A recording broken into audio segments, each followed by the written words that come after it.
produk yang di order. Di sini itu ada field bernama ID sebagai primary key, user ID sebagai foreign key, order number, order status, tanggal order, total harga, total item, pembayaran, metode pembayaran, delivery data.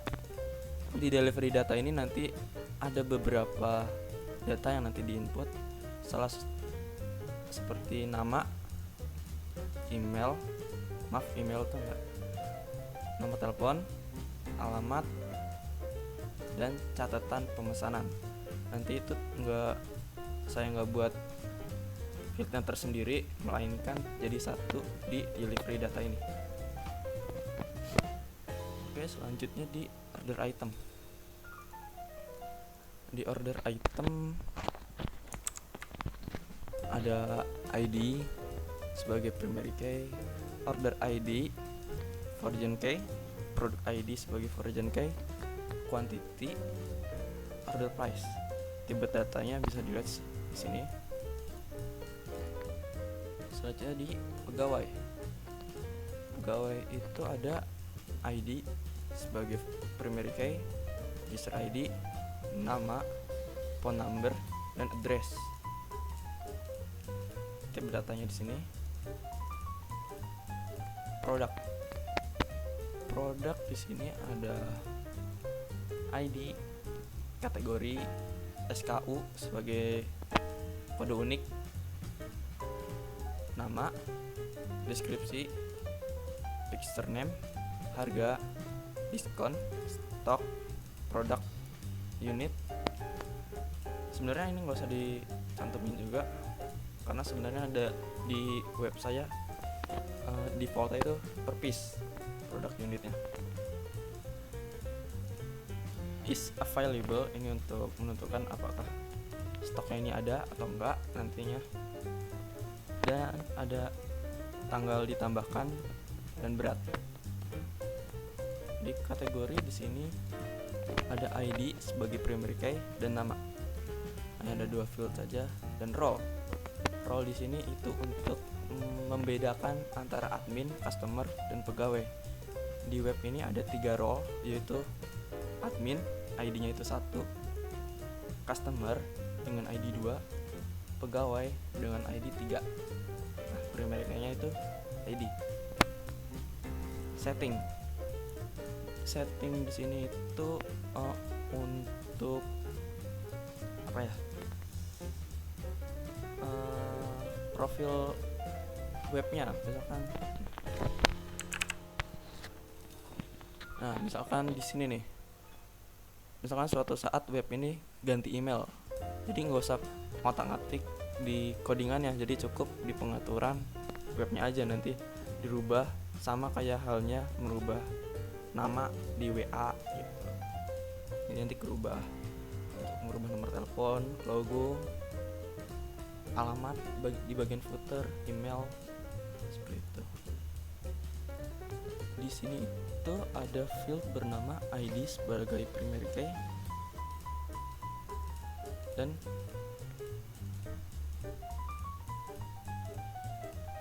key content. Ada di tabel user. Nah, ini misalnya user yang dapat mengakses web ini, atau pelanggan yang sudah mendaftar nanti masuknya ke tabel ini. Di tabel user ada ID, nama, email, username, password, profile picture, role ID, register, tanggal daftar. Tipe datanya bisa dilihat di sini. Ya. Oke, berarti ini kurang lebih ada berapa tabel? 10. Di sini kurang lebih ada 10 tabel yang kita gunakan. Selanjutnya yaitu kita untuk membuat tabel bisa, saya pikir sudah tahu lah ya. Selanjutnya kita setting di bagian CI di file config kalau tidak salah ya. Oke, cara men-settingnya yaitu bisa menggunakan Sublime atau yang biasa kalian gunakan. Minum.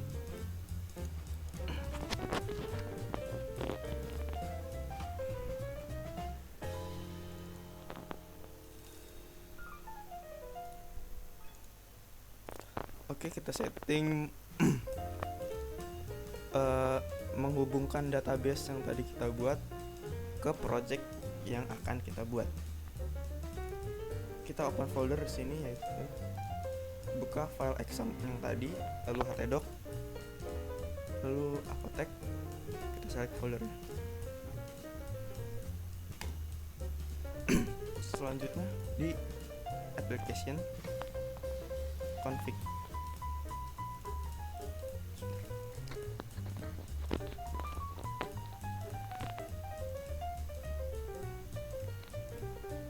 Sebelum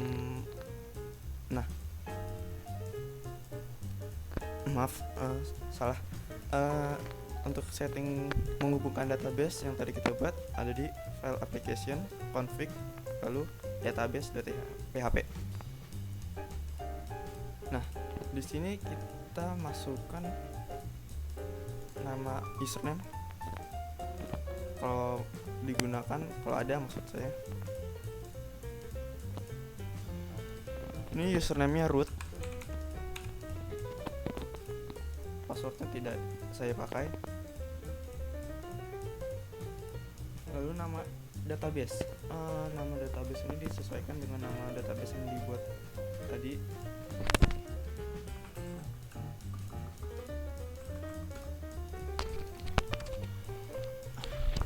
Ini saya namakan database-nya itu Awan. Maka ini harus disesuaikan juga Awan. Sebentar. Database itu kita sesuaikan Awan. Username-nya juga kita sesuaikan. Karena kita ini masih default, maka username-nya itu root dan passwordnya itu tidak ada. Hostname-nya itu localhost. Hostname itu yang nantinya akan kita panggil di sini, localhost. Nama folder itu dia. Selanjutnya kita setting pada bagian config. Yang kita setting itu base URL. Ini untuk menghilangkan indeks. Jadi saat dipanggil di sini itu indeksnya itu tidak ikut terpanggil. Ini kita hilangkan. Kita harus membuat namanya itu htaccess. Ada di modul semester 3.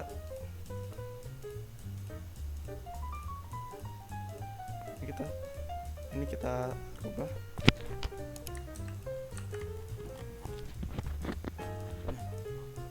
Yang kita setting itu di bagian config seperti ini. Sebentar.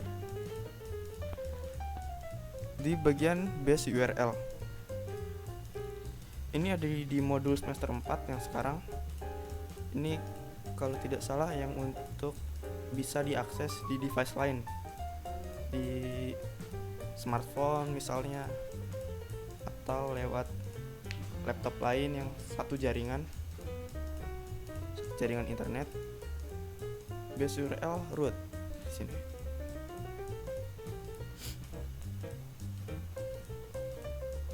Lalu ini sudah kita setting. Selanjutnya yaitu kita setting di autoload. Autoload itu kita setting package apalah itu, libraries, helper dan lain sebagainya. Kurang lebih.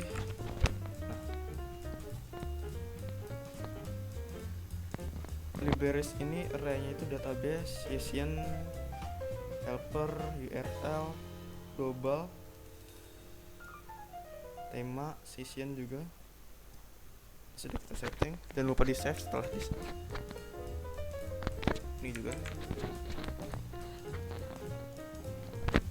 jangan lupa di save. Selanjutnya bagian root. Nah, ini kita panggil nama, nantinya misalkan kita buat home untuk halaman utama. Jadi saat kita localhost apotek, nanti langsung muncul misalnya tampilannya seperti ini, halaman utamanya. Oke, jika sudah, kita kembali ke template. Selanjutnya itu kita setting template.